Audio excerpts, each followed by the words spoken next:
So, the last question I ask all my guests, um, you know, because of the busy world that we live in, if I ask somebody to do something in 7 days, they're never going to get to it. But if I say, Trevor, I want you to do something in the next 24 hours, I want you to take an actionable step, you're more likely to do it. So if you know somebody that's struggling in their finances, what can they do in the next 24 hours to start to right the ship? um, Probably the best piece of advice I can give somebody who's lost control of their finances is, get out a bank statement and start tracking your spending. um, I mean, I think that's really most people that have financial trouble is because they're not keeping track of their finances every month. They don't really look at you know Dave Ramsey is a big one on this, and I be honest with you, I can't stand him. Like, I think a lot of his advice is terrible, but I think when it comes to debt and getting yourself right, I do agree with some of the stuff he's saying. One of the big things he talks about cash, right? There's a psychological aspect to spending cash. When people have a credit card, they can just swipe, swipe, swipe, and there's no, it's like, oh, whatever. I don't see the pain until, you check your bank account and you're like, whoa, why am I $2,000 in the hole? It's because people aren't keeping track of their stuff, and that's a big one. Like, if you don't know where it's going, like, well, why not? There's 720 hours in a month. Take one of those a month. Go back and look at your bank statement and understand uh, what your spending habits are. How much am I spending on bills? How much am I? I'll tell you what. There's a lot of good apps out there. Mint is a really big one. Tiller Money, that's another really good one. Those are all great resources for keeping track of your money, because then they can go in and look at your purchases. They can categorize them, and they'll say, hey, you spent $900 on fast food this month. Um, You know, you know, people don't realize, that's $6 Starbucks coffee, and at the end of the month, yeah. you're looking at a car payment. You know what I mean?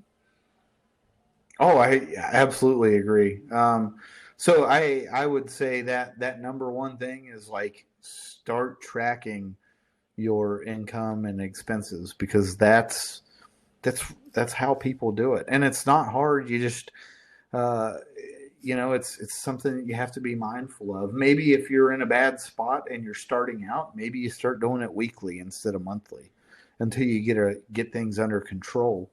But I think that's probably the best thing somebody can do starting out. And with that too, find somebody you can trust. Find somebody that you think you get along with. You have to be able to like them. If you're going to find somebody who's going to give you advice, you guys are going to have to like each other. Otherwise, it's just not going to work, right? Because that's ideally you get somebody who you can build a relationship and trust And a lot of people don't and realize, that money and finances are very personal. There's so many families that's been broken up over money.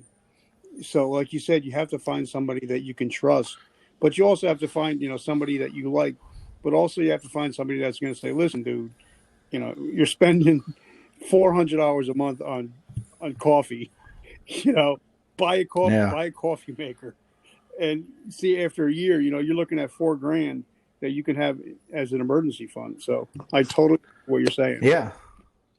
Yeah, and I'll say this too, like, in my experience working with clients, where you get a married couple where only one of the parties is involved in the process, it's your chances of success go way down.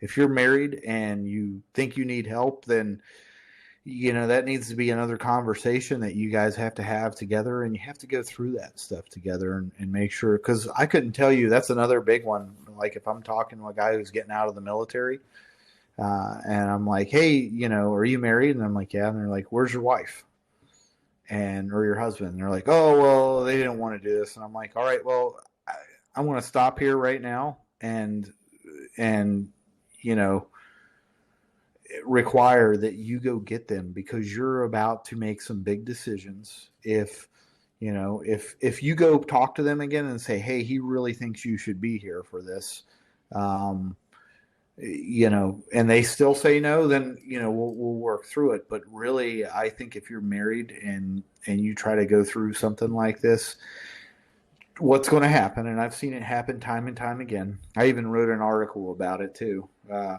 You take somebody through this process, you educate them on all this thing, and you get them to understand, like, hey, here's why this is important. And then you get to the solution presentation part of the process, and then they say, oh yeah, this is great. Let me go check with my wife first, right? It's like, why? You just wasted both of our times because you're going to go try to explain all this stuff that I've spent years, all this accumulating this knowledge over these years and sharing it with you. And now, because we sat down for 3-hour-long discussions, you're going to go explain it to her and she's instantly going to be on board. No, that's not what happens. What happens is the wife will go talk to some of her friends who probably are on a Facebook group or watch a YouTube video or two, and suddenly they're an expert and they're going to shut down, all the stuff that, me learning all about them and their situation and what the goals are and putting together a plan that I know through my knowledge and experience is going to work for them. Their wife basically comes in and puts the kibosh on that because somebody in a Facebook group said, no, that's not the right. So it's something that it's a team sport, man. Yep. Well, there you go, guys. So there's some actionable steps that you can take today and within the next 90 days to turn your finances around. Brother, I want to thank you so much. I want to thank our sponsors, Soldier Girl Coffee. If you love coffee, I use her coffee every day. I actually make iced coffee out of it. So you need to check them out. Guys, follow us. We're on everywhere you can find us. Subscribe and share. It means the world to us. And we don't get paid. We don't make any money from this podcast, but we're trying to change the world one person at a time. Trevor, thank you so much for hanging out with us today, brother. I appreciate you. Hey, thanks for having me. And hopefully we'll have Richard on the Get to Vet podcast before. I can't wait, brother. All right. I love you. Thank you so much. And go have a great time with your family, brother. All right. Thanks, man. God bless. Have a good weekend.